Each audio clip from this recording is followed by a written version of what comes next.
आज का हमारा टॉपिक है साइबर सिक्योरिटी की अवेयरनेस। साइबर सिक्योरिटी के बारे में जानने से पहले ये जानना जरूरी है कि साइबर सिक्योरिटी क्या है। जिस तरह हर कंपनी अपनी हिफाजत के लिए सिक्योरिटी गार्ड रखती है ताकि वो कंपनी के एसेट्स की हिफाजत करें। कंपनी के एसेट्स क्या हैं? जैसा कि बिल्डिंग, गाड़ियां, मशीनरी, ये सब कंपनी के एसेट्स हैं। इन सब एसेट्स के लिए कंपनी फिजिकल सिक्योरिटी रखती है क्योंकि ये फिजिकल एसेट्स हैं। जबकि अगर हम बात करें आईटी की, तो आईटी की टर्म में हर वो चीज एसेट है जिसको कंपनी समझती है कि इसको प्रोटेक्ट होना चाहिए या इसकी हिफाजत होनी चाहिए। वो एक कंप्यूटर हो सकता है, एक सर्वर हो सकता है, कोई नेटवर्क डिवाइस, या फिर कंपनी का वो डेटा जो आपके कंप्यूटर में है और सर्वर्स में है। इस बात से आपको अंदाजा हो गया होगा कि साइबर सिक्योरिटी क्या है। मैं रिपीट कर देता हूँ, साइबर सिक्योरिटी से मुराद आईटी के इक्विपमेंट जैसा कि कंप्यूटर, सर्वर्स और डेटा की सिक्योरिटी है। आगे चलते हैं। टेक्नोलॉजी के इस दौर में कोई दिन ऐसा नहीं जाता जिस दिन कोई सिस्टम हैक ना हुआ हो या कोई नया वायरस ना आया हो। हर दिन कोई ना कोई नया सिक्योरिटी ब्रीच का इंसिडेंट होता है और पूरी दुनिया में 95% जो भी ऐसे प्रॉब्लम्स होते हैं, जो वायरसेस आते हैं, वो ह्यूमन एरर्स की वजह से आते हैं।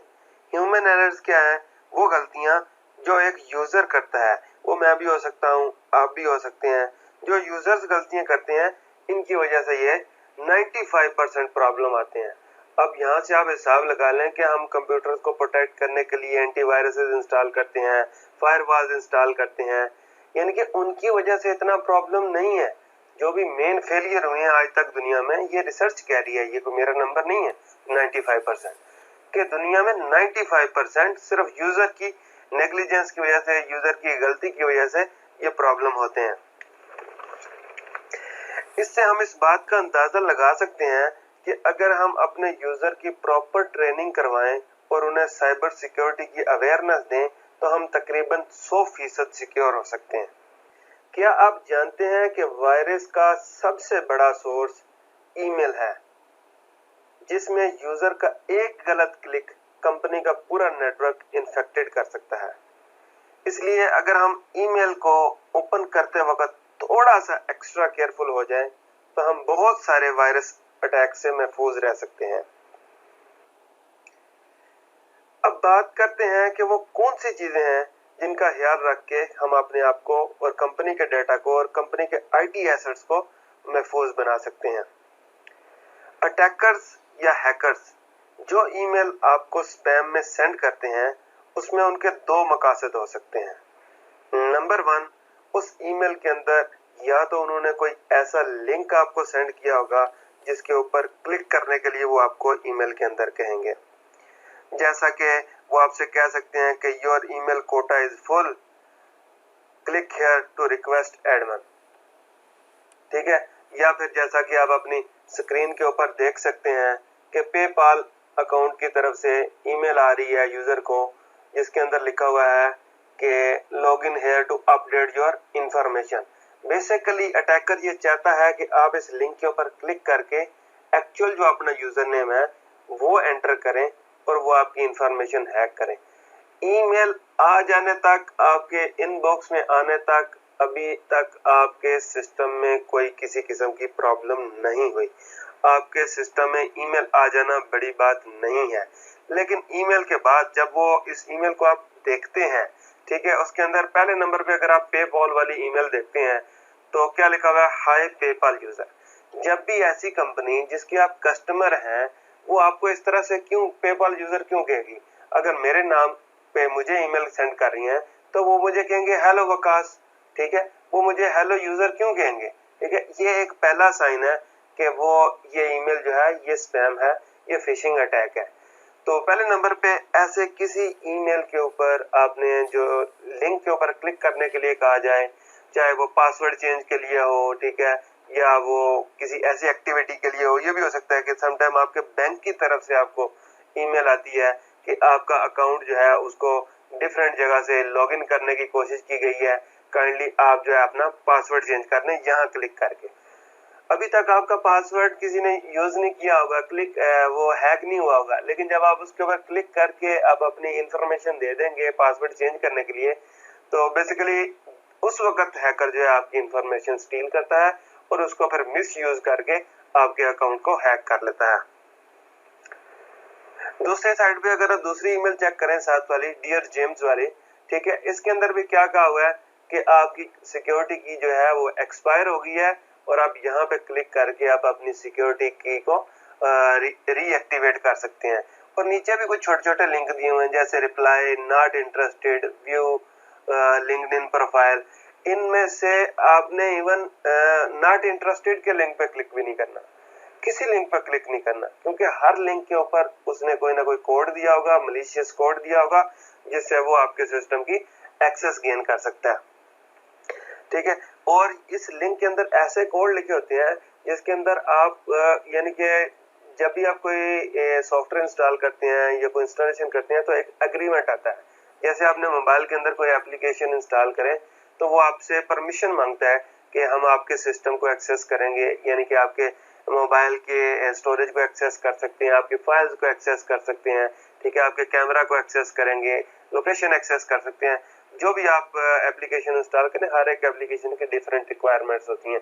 तो इस लिंक के पीछे भी बेसिकली उन्होंने इस तरह का कोड लिखा होता है जिसके मुताबिक आप उनको परमिशन दे देते हैं कि वो जिस तरह से चाहें आपके कंप्यूटर को यूज करें। तो इस तरह आपने किसी भी लिंक के ऊपर, ऐसे सस्पिशियस लिंक के ऊपर क्लिक नहीं करना। दूसरा हैकर का क्या मकसद हो सकता है? एक तो है कि वो चाहता है कि वो आपको, उसने जो लिंक ईमेल सेंड किया उसके मेल से किसी लिंक के ऊपर आप क्लिक करें और आप अपनी कोई इंफॉर्मेशन उसको दें, जिसको वो मिस यूज करके आपके अकाउंट की कुछ सेंसिटिव इंफॉर्मेशन मांगेगा जब भी मांगेगा। ठीक है, ये चीज आपको एक अलार्मिंग हो सकती है, आपको इससे चेक कर सकते हैं कि जब भी मांगेगा वो कोई लॉगिन मांगेगा, कोई पासवर्ड मांगेगा, इस तरह की चीजें आपसे वो रिक्वायर करेगा। दूसरा मकसद उसका क्या हो सकता है कि वो आपको ऐसी ईमेल सेंड करेगा जिसके अंदर कोई अटैचमेंट होगी। फॉर एग्जांपल, आपको एक ईमेल आ जाती है कि please find your requested files. अब आपने ये सोचना है कि आपने किसी से कोई फाइल्स मांगी, आपको ईमेल आती है मेरे नाम से, वकास की तरफ से, कि देखें जी आप मुझे आपने जो फाइल्स मांगी थी वो अटैचमेंट में फाइंड करने, please find the attach file. अब आप ये सोचें कि आपने मुझे कोई रिक्वेस्ट ही नहीं की तो मैं आपको उसका रिप्लाई क्यों कर रहा हूँ। तो इस तरह आप ये भी तरीका है आइडेंटिफाई करने का कि ये ईमेल स्पैम है और ये मलिशियस है और ये आपके सिस्टम के लिए हार्मफुल हो सकती है। तो कभी भी ऐसे सोर्स की ईमेल को ओपन नहीं करना जहां से आप एक्सपेक्टेड नहीं हो आपको कि यहाँ से कोई आपको ईमेल सेंड करेगा, या यूजुअली आपको वहां से कोई इस तरह की ईमेल आती हो। इस तरह के ईमेल्स को हम फिशिंग अटैक कहते हैं।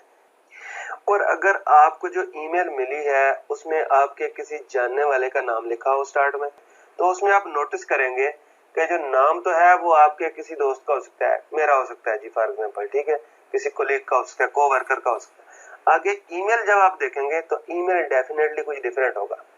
जब भी आपने कोई ईमेल ओपन करनी है उसमें ये देखना है फ्रॉम, नाम भी देखना है और ईमेल भी देखना है। जब ईमेल देखेंगे तो आपको अंदाजा हो जाएगा कि वो किस डोमेन का ईमेल है। अगर फास्ट केबल का एम्प्लॉय है तो वो ईमेल भी आपको फास्ट केबल का ही होना चाहिए, ना कि किसी एबीसी किसी और डोमेन का होगा।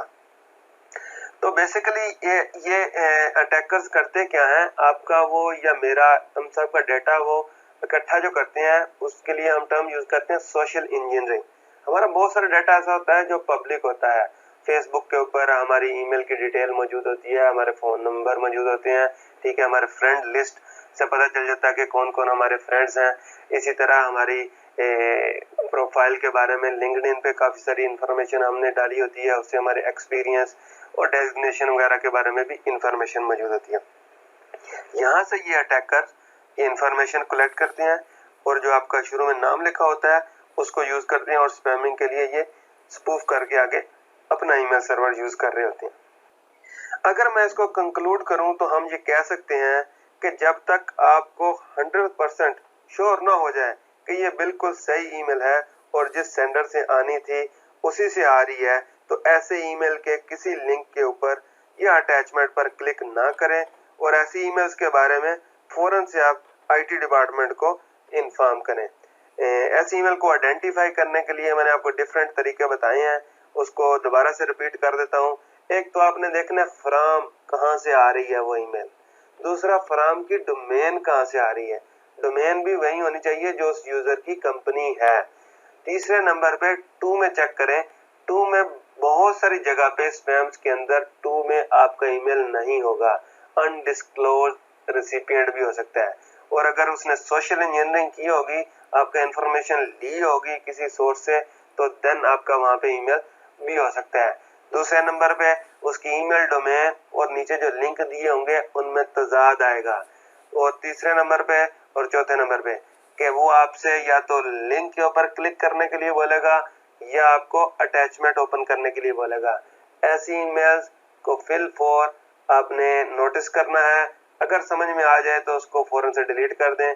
अगर कोई फिर भी डिसाइड ना कर पाए कि ये सही है कि नहीं है, उसके बारे में आप हमें आईटी डिपार्टमेंट को इन्फॉर्म करें, हम आपकी हेल्प करेंगे किस तरह से इसको आइडेंटिफाई करना है कि ये वाकई लेजिटिमेट मैसेज है कि नहीं है। ये एक नजर में आपको कुछ और स्पैम मैसेजेस के ऊपर डालते हैं। ये एक और ईमेल स्पैम मैसेज है जिसके अंदर एक अटैचमेंट दी हुई है और अटैचमेंट ओपन करने के लिए बता रहा है कि आपका जो ऑर्डर था वो प्रोसेस हो गया है, तो अपनी पेमेंट रिसीट ऐड कर लें।